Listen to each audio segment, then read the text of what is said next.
pretty much every hand should be up. The hands that aren't up are like, I ain't raising my hand for nothing. And that's okay. Everyone in here has heard the word grace, especially if you've been around church for more than like 3 days. Like they have, I mean, one of the most famous songs ever, Amazing Grace. See, you've heard of grace, right? Okay, thank you. That was awesome. So grace, right? I want to explain to you what grace is. Because sometimes it's easy to confuse, okay, well, what is grace? What is love? What is mercy? What do these words really mean? So I have a story for you that really paints this picture of grace, okay? All right, listen up. Here we go. In 2005. Wow, that's a long time ago. Thank you for calling me old, Jordan, telling me that you were born in the year that I was a senior in high school. So in 2005, fall of 2005, I was a senior in high school. And I played on the football team all 4 years of high school, and I really enjoyed football. And so I played football. And as a senior, I got a job at IHOP. And it was awesome. I worked the graveyard shift only on Friday nights. So I would work, I was supposed to be there like, the scheduled time is like 9 to 5, 9 p.m. to 5 a.m. However, when I got hired by the owner, we made this like deal because I knew the guy, and so we talked it out, and he's like, you know what, you just, after your football games, go home, shower, and then come in. Whatever time you get here, that's good. You can just work until your shift is over. Awesome. The problem is he forgot to mention it to the night manager. So I worked 3 weeks, and I come into work on my third week, and I'm there for a couple hours, and the night manager sits me down and he's like, hey, so you're always late. Don't come back until you can be here on time. So he essentially was firing me. So at this point, it's about 1:30 in the morning. I had just played a football game. Let's be honest, I probably rode the bench for a football game. Preach. That's not actually true. I did play a little, just not much. Mostly if we were losing by like 40 or winning by 40, which we were never winning by 40, but whatever. That's besides the point. So I had just been in this football game, right? Like adrenaline running, like all amped up, and then I go to work and I get fired and I'm not really happy. I'm actually really mad and I just want to punch somebody. It's 1:30 in the morning, so I'm tired because me and sleep have a great relationship. I like to go to bed at like 7 o'clock and not wake up until like 9 in the morning. But that's just, you know, me, yeah. Anyway, so I'm tired, I'm irritable, I'm worn out, so I make the very bad decision of speeding home. And I was speeding, not, I was speeding. I was, yeah. I'm not gonna tell you how fast. I purposely did not put that in my notes. So I was speeding, and I'm speeding home. No one's on the road because it's 1:30 in the morning, and I'm just cruising down the street. It wasn't the highway, I was on a back street, and I'm just flying. And all of a sudden, the cherries and berries are in the mirror. I'm like, man. So I'm like, I know I'm gonna get a ticket because there's no way that I'm getting out of this one. So I pull over to the side of the road, I put my car in park, I roll the window down, I shut the engine off, set the keys up on the dashboard, and I'm sitting there and I'm just waiting. I'm like, man, this is not good. And I'm like, so the police officer comes up and you know, he asks the question that they always ask. On this one, I don't know why he asked me this. He's like, you know why I pulled you over? I'm like, yeah, I was flying. Like, I'm not gonna be like ignorant and be like, no, why'd you pull me over? Like, you know, yes, officer, I was flying. And so I proceeded to talk to him. I shared with him the story of the night and how it had unfolded and how I had played in a football game that we more than likely lost because we were terrible my senior year. I think we won one game and it was against the Little Sisters of Poor. And so I'm explaining to him that it was a terrible night. I just got fired from my job that I only had for 3 weeks.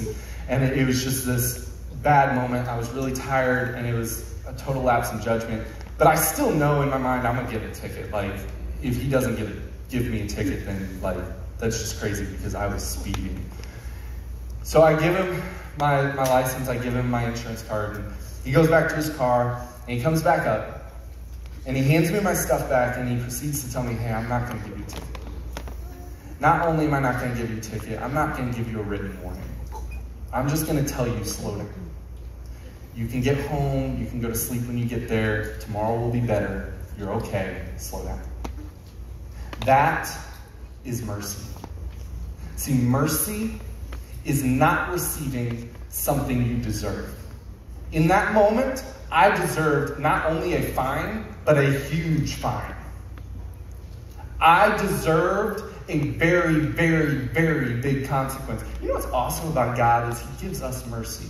See, all of us have sinned, and we deserve a consequence called death and eternal separation from him. But in his mercy, in his love, in his grace, he sent his son so that we could have a relationship with him. So anyways, back to this. This was mercy.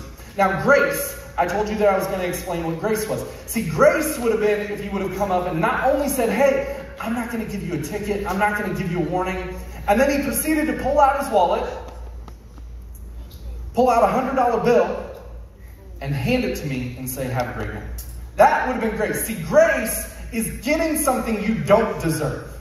Getting something good that you don't deserve. Jesus coming to this earth and dying so that we could have a relationship with God is by God's grace, because we don't deserve a relationship with a holy God. We have all fallen short of his glorious standard. And oftentimes we misunderstand God's grace, just like in this story. Luke 15, 25 through 32, it says, now his older son was in the field. And when he came and approached the house, he heard music and dancing. They must have been river dancing, because how else could you hear dancing? I mean, like, anyways, he heard music and dancing. And he summoned one of the servants and began inquiring what these things could be. And he said to him, your brother has come home, and your father has killed the fattened calf, because he has received him back safe and sound. What he's saying is, your brother came home, and your father is showing him grace. But he became angry. How many of you have ever been angry with God? I have been angry with God. Anyone else want to be honest and be like, yeah, I've been angry with God. I have had those moments where I'm like, God, what are you doing? Most of the time it's in traffic, when the guy's like driving down the shoulder and then like cutting people off. I'm like, God, pull him over. But he's not, because what's he doing? He's showing him grace in that moment. See, we misunderstand God's grace. He became angry and was not willing to go in. When we misunderstand God's grace and we rebel against him because of it, we are keeping ourselves out of the party that we are invited to come into.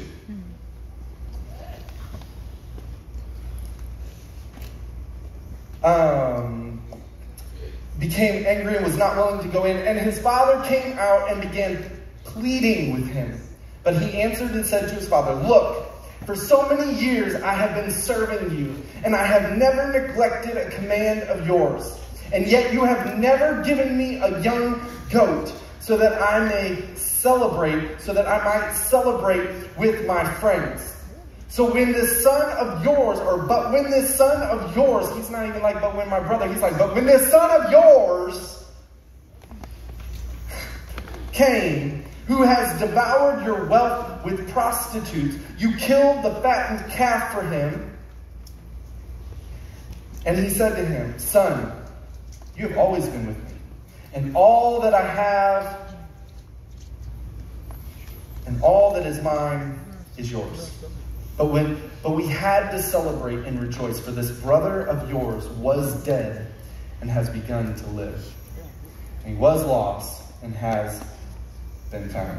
You know, a lot of times when we look at this story of the prodigal son, we view it from the context of looking at the prodigal son, right? We look at the son who went away and came back, and we look at the story, and while that's great, there's a lot there. I mean, we already unpacked how that son misunderstood the principles. He misunderstood the love. You know, we looked at the mercy of the father, the love of the father, and we looked at all of these different things. But if you truly look at the story as a whole, there's a nugget of truth that is shown by the older son who never left.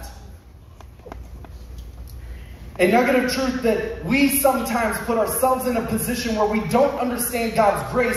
Therefore, we hold ourselves out of the blessing that He wants in our life.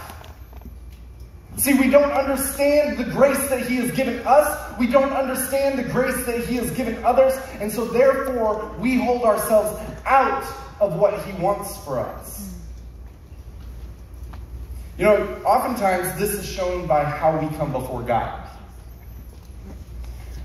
Hebrews 4:16 says, therefore let us draw near with, what's that word? Confidence. Therefore let us draw near with, say it like you have confidence. Therefore let us draw near with, to the throne of, okay, let's try this again. Therefore, let us draw near with to the throne of,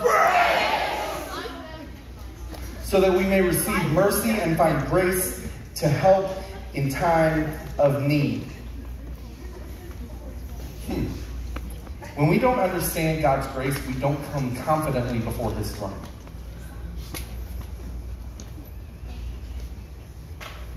That was good. I'm going to say that again. When we don't understand God's grace, we don't come confidently before His throne.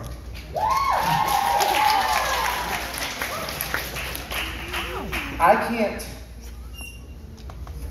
stand here and say, oh, you're not coming in confidently, or you're not coming in confidently. But you know who you are. You know you're sitting there and you're already thinking, but you don't know what I did before coming to church tonight. You don't know what I called my mom. You don't know the stuff I've been looking at. You don't know fill in the blank. And you come in with this mindset of, oh, I can't go confidently before God. Woe's me. I'm just a failure. God could never love me. God could never use me. Why am I even here? Why are you here? Because you are a chosen child of the Most High God. And God has given you grace. He has blessed you more than you will ever know with things you don't deserve. Your talents, your giftings, those are a gift from God that you do not deserve. But He gave them to you.